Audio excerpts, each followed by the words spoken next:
I want to try to get across one major thing this morning, and that is that the chance of nuclear war on the Korean Peninsula and in its vicinity is still very strong, and it would be the most terrible war in history. And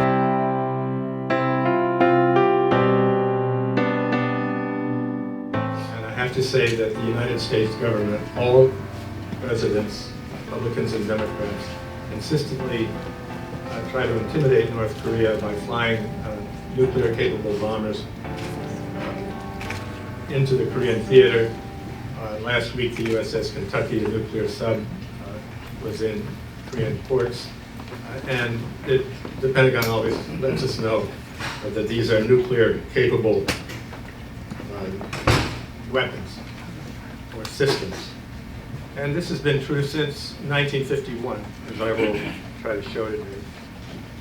One of the still unresolved matters regarding the armistice is whether the North Koreans and Chinese were intimidated by President Eisenhower and his Secretary of State, John Foster Dulles, with their many threats to use nuclear weapons to end the war.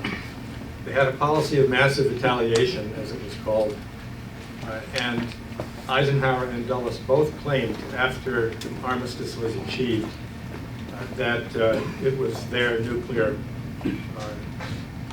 terror, frankly, that brought North Korea to sign the armistice. At the time, the administration got newspapers to feature atomic tests in the Nevada desert.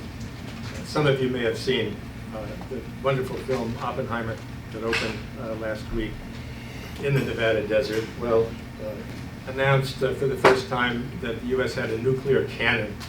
They fired a nuclear shot of 10 kilotons in the Nevada desert, and this photo was on the front pages of many newspapers. A few days later, that particular story was on May 26, 1953 in the New York Times. And a few days later, the Times reported a mighty atom blast that many thought was a hydrogen bomb. It wasn't. It was just a very large atomic bomb. As you know, at that time, the US and the Soviets were just freely blowing off nuclear weapons in the atmosphere.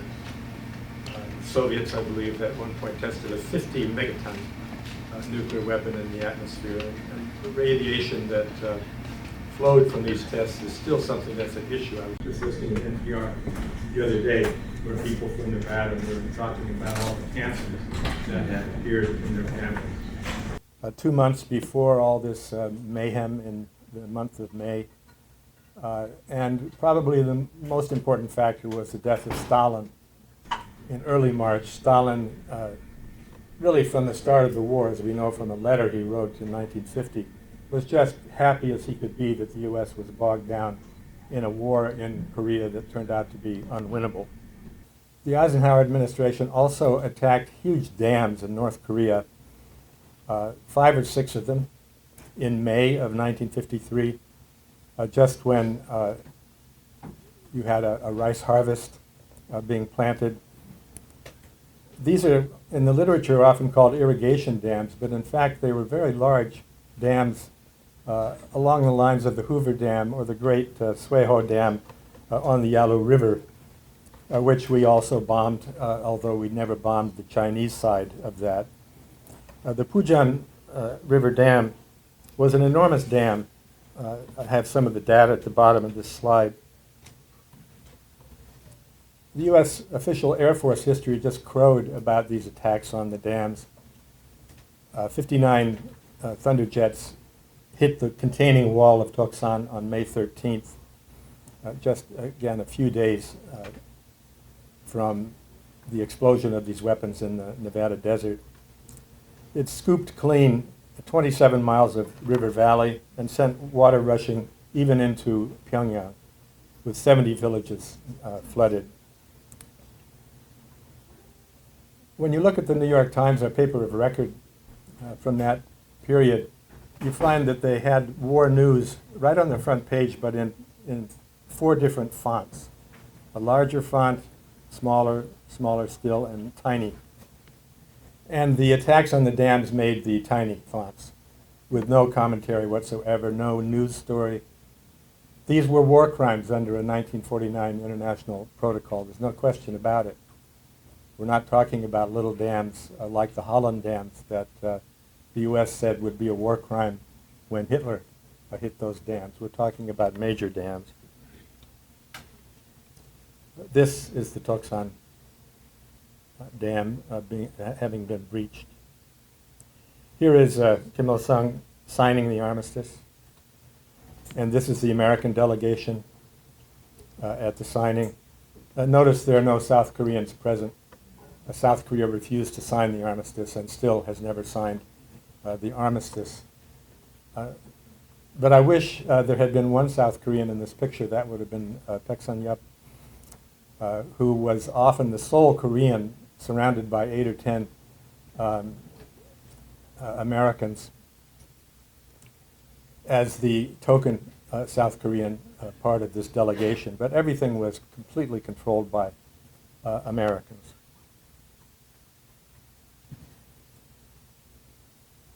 The U.S. Air Force ran out of targets in North Korea within a couple of months of the opening of the war and proceeded to pulverize North Korea for the next 3 years. They dropped the last large bomb about an hour before the armistice came into effect on July 27th.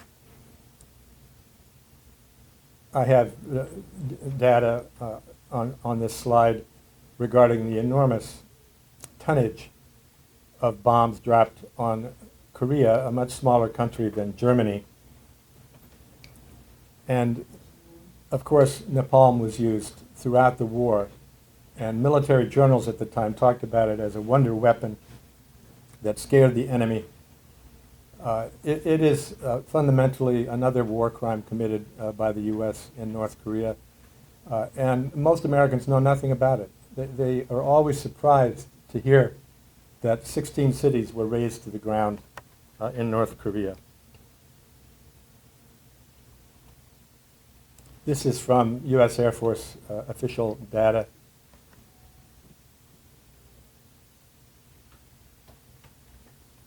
Here is Pyongyang, sometime in 1953. Here's the port of Wonsan, which was not only bombed by the Air Force, but shelled time and time again with American warships standing offshore. This is the former Japanese government general building, which its shape is of the first character of Nippon when you look at it from the air. It was the central government building in South Korea into the early 1990s when it was torn down. It was built by German architects, I believe, in 1915, a beautiful building. I often read that both South and North Korea were completely destroyed by the Korean War. In fact, South Korea had a lot of damage in the northern third of the peninsula where North Koreans and Chinese occupied, but no Air Force was able to systematically control, no communist Air Force was able to systematically control the air in South Korea. And so the damage was relatively small compared to what happened in North Korea. This is the building after the war. You can see that it was burned, but it was still standing. This is a comic book from the time. I am getting older and older, and I'm old enough to have read comic books during the Korean War. This isn't one of mine, but it's a comic book about a GI being hit by friendly fire by American napalm. This is Michael Walzer's book. I've taught this book so much that he really owes me some money. It is a study of the just war tradition. And he's really the one, much more expert than I am on issues like war crimes, who argues that our bombing of the North was, in fact, a war crime. I have 2 or 3 photos to show you from Chris Marker's lovely book called Koreans. He originally published it in French in 1958 or 59. He visited North Korea in 1957 and took these pictures of the rebuilding still going on in Pyongyang. Chris Marker, of course, was a great filmmaker and photographer who died 2 or 3 years ago, maybe 4 or 5 years ago. Absolutely brilliant man. This is, on the left, the government building that still you see every time there's a big march through downtown Pyongyang, having, I think, a priority on getting it restored at the very beginning of the reconstruction. These are, I believe, a mother, a daughter, and a granddaughter, widows. One of the terrible things about this war in both North and South is how many mothers became widows, how many wives became widows, how many children became orphans. As many of you probably know, the North Koreans had a big program to send orphans to Eastern Europe for their education. And we had more than 100,000 Korean orphans come to the United States under the auspices of various agencies. One of the international conferences that scholars know about, but most people don't because nothing happened on the American side, is the Geneva Conference in 1954. It was to work out peace arrangements in both Korea and Vietnam, with Vietnam having won the war against the French after the Dien Bien Phu battle. Secretary of State Dulles, however, had no intention of signing a peace treaty with North Korea or China, and he succeeded in dividing Vietnam instead of what would have happened if the battlefield results had held, which would be that Ho Chi Minh and Hanoi would have taken over the government of the South. It's a very interesting conference in that respect because the Russians and the Chinese more or less went along with the Americans in pushing for a division of Vietnam. And it was at that time that the U.S. committed to the well-being and longevity of the Saigon regime, so it's very important in the development of the American war in Vietnam. I interviewed Hugh Alexis Johnson in 1986, a very interesting man who had actually been in the American consulate in Korea in the late 1930s before the American diplomats were shipped out by the Japanese.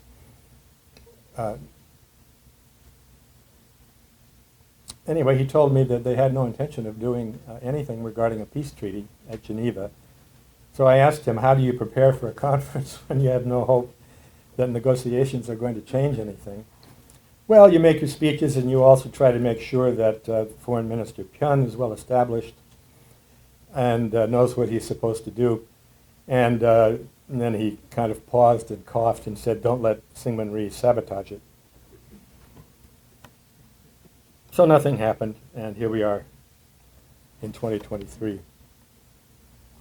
The first episode of nuclear blackmail was Operation Hudson Harbor in the fall of 1951, in which the U.S. sent so-called dummy A-bombs, big TNT bombs, over North Korea on simulated atomic bombing runs to see the circumference of destruction that would occur if an atomic bomb was used and whether large numbers of troops could be identified and hit with atomic bombs. As you can see from the second paragraph, this was a very serious project, extremely secret until it was declassified about 30 or 40 years later. And of course, A-bombs were not used because large masses of enemy troops were extremely rare. I would say they were a lot rarer when they see an atomic bomb coming off of a B-29.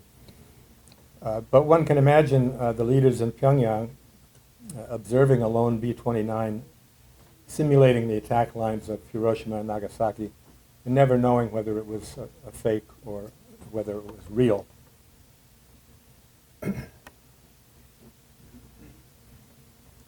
Robert Oppenheimer one of the things left out of the film, but in the book based on the film, in the film based on the book. That film could never have happened if it had not been for the book by Kai Bird and Martin Sherwin, who are both good friends of mine. Marty, unfortunately, passed away a couple of years ago. Oppenheimer went to Korea as part of Project Vista, which was the beginning of thinking about the use of tactical nuclear weapons on the Korean Peninsula. And early that year, Samuel Cohen observed the battles for recapturing Seoul and thought there ought to be a way to destroy the enemy soldiers without destroying the city, and became the father of the neutron bomb.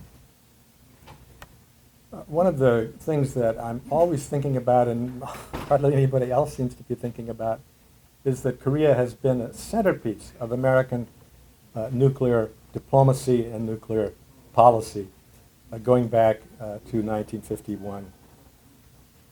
It almost never gets any attention in the press. The most terrible thing the U.S. ever did regarding the armistice is to break it so that it could install nuclear weapons on the Korean Peninsula. Section 13D restricted both sides from introducing new types of weapons into the Korean theater. And Admiral Radford, who was a real hawk, thought there were ways to get around it. Dulles, who was spent most of his career as a lawyer on Wall Street, realized that this would be a violation of 13D to install nuclear weapons. They tried to argue the communist side had violated 13D, but all it had done is introduce MiG-19s or 21s, new jet aircraft, but not a qualitative change like nuclear weapons. But anyway, the British protested, but the U.S. went right ahead and relieved itself of its armistice treaty obligations. And in August, NSC 5702/2 approved the stationing of nuclear weapons in Korea. One of the major goals, which I did not realize until I read the National Security Council documents at the Eisenhower Library. Boy, I don't know how many of you have ever been to Abilene, but there was one cafe, and it was about 110 degrees when I was there. That has nothing to do with what I'm talking about. Anyway, I found out that a major goal, particularly of Dulles, was to leash Syngman Rhee and keep him from attacking the North. This starts in 1953, right after the war ends, and it goes right into 1957. And I'm quoting Dulles here. In 1957, that Syngman Rhee might start a war. 2 weeks later, if war were to start in Korea, it was going to be very hard indeed to determine which side had begun the war. And Dulles even suggested that the North Koreans would put South Korean uniforms on their soldiers, infiltrate them into the South, and then attack the North to justify another war. This was somebody who was on the 38th parallel a week before the Korean War began. And I think it's something he thought about the rest of his life. Exactly how did this war begin? Anyway, very quickly in early 1958, the U.S. put Honest John missiles, and then later Matador cruise missiles, which also were meant to deter China and the Soviet Union. And soon American war plans, and I've seen these war plans, there isn't any question about it. The ROK divisions and the U.S. divisions were keyed to the early use of nuclear weapons in case North Korea attacked. One of the things I believe we will discover when North Korea is finally opened up to foreign inquiry is that no country on the face of the earth in world history has ever built underground the way North Korea has. They have 15,000 underground facilities of a national security nature. They have enormous underground facilities for their military. Kim Il-sung said around 1962 or 3, a few years after these weapons were in the South, we have no defense against them, we have to build underground, it's our only defense.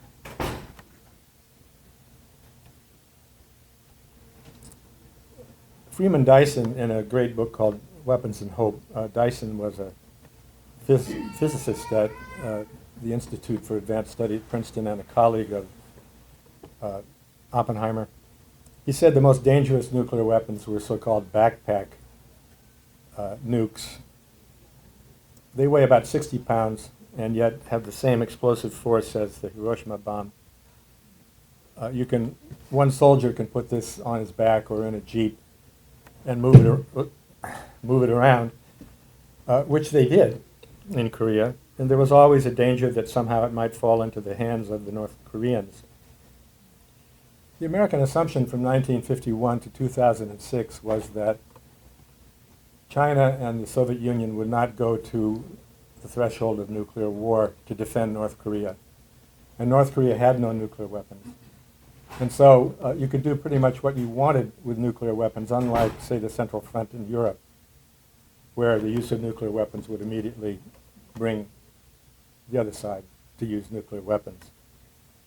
That's one of the key reasons why North Korea was subject to this extended nuclear deterrence for so long. In 1991, the Bush administration decided to withdraw all the tactical and other nuclear weapons from South Korea, as well as from around the world. And that was because of new precision-guided conventional weapons with high explosives, which could do the same thing a small tactical nuclear weapon could do without the radiation and other attendant problems. I still don't know whether we maintained nuclear weapons on the bombers that the U.S. keeps at Kunsan Air Base. I just don't know. It's never, as far as I know, been declassified whether they do or not. But during the Pueblo crisis in 1968, Richard Nixon wanted to, it was Lyndon Johnson, I'm trying to think back to that distant point. Anyway, the American president,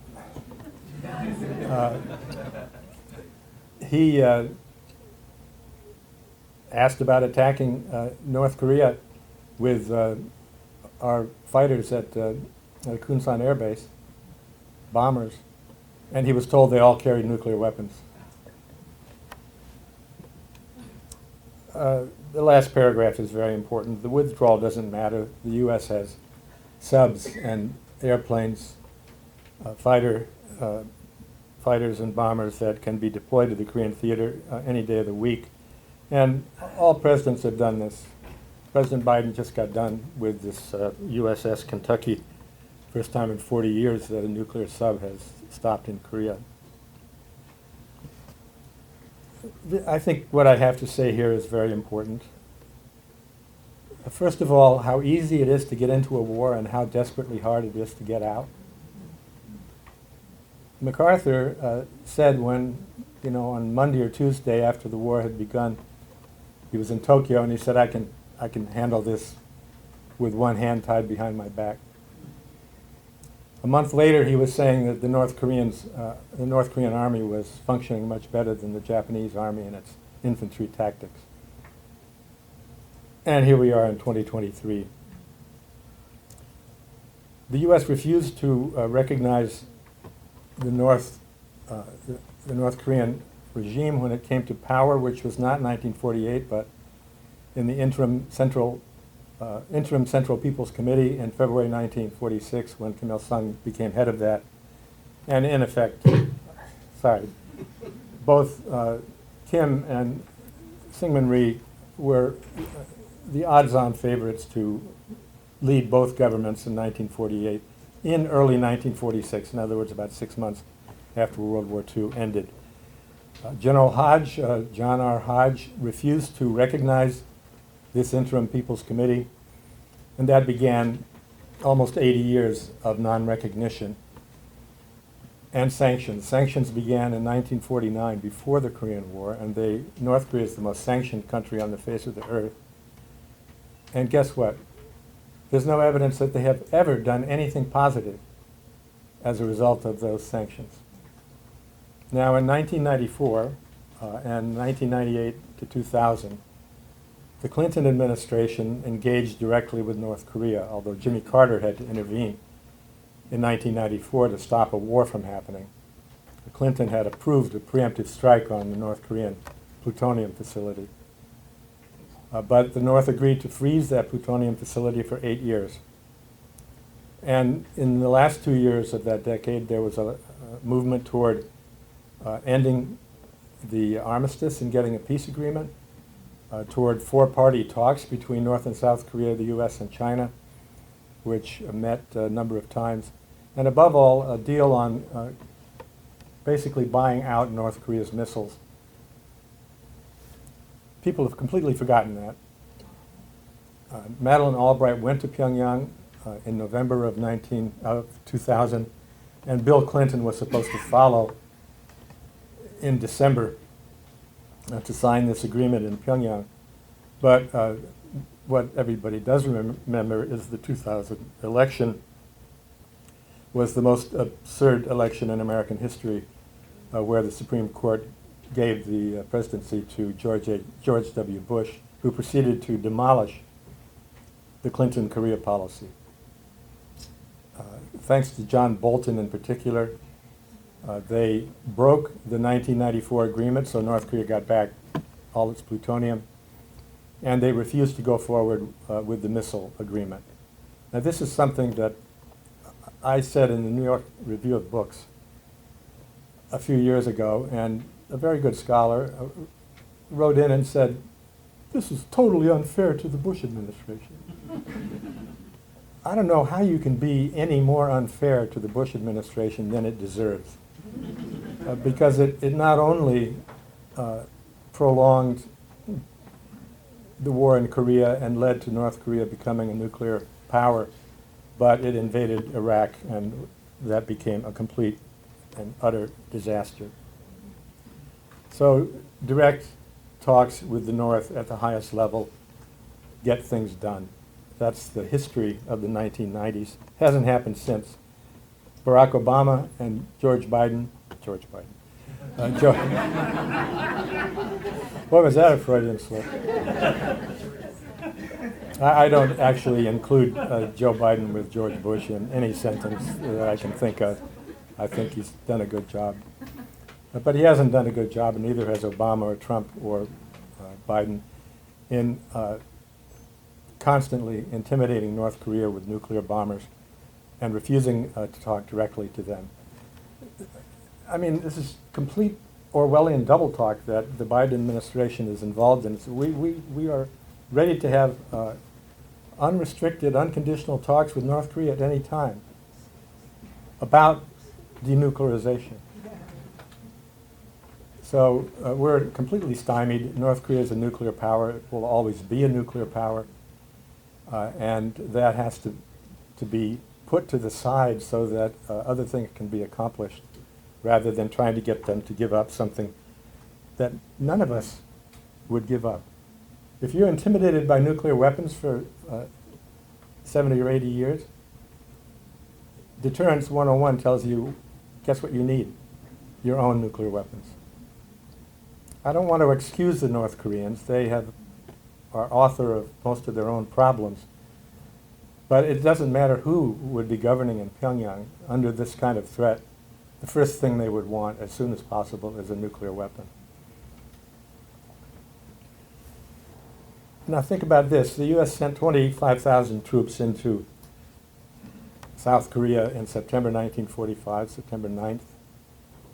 And 78 years later, we've got 28,000 still there. And war is still near. The intelligence director, Robert Gates, talked about how close we came to war with North Korea in 2010.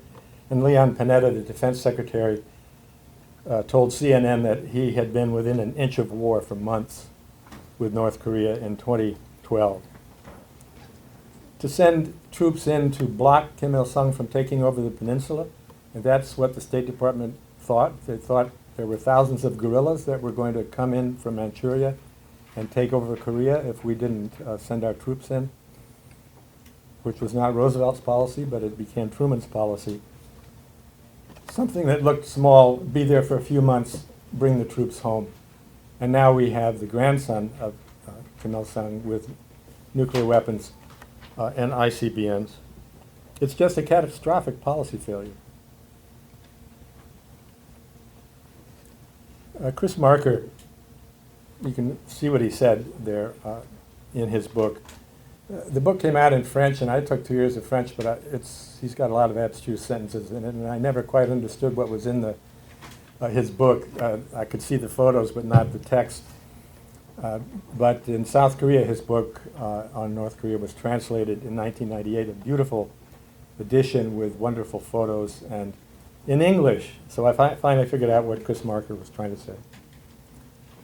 He talked about a passion for understanding those that we disagree with, those that we don't like, instead of conserving and defending ourselves and denying this kind of contact. So we end with an epitaph for Americans, North Koreans defying every American expectation and desire that they erase themselves, and Americans refusing to seek an understanding with their very old adversary, still with no passion for understanding. On that point, I'm very proud that a couple of my students, especially Susie Kim, she's done 2 books on North Korea that represent a kind of investigative history. But they stand almost alone because we have so little investigative reporting on North Korea. It's just a crime. I mean, here we are still at war with North Korea. A nuclear war could break out, and we hardly ever get anything but propaganda.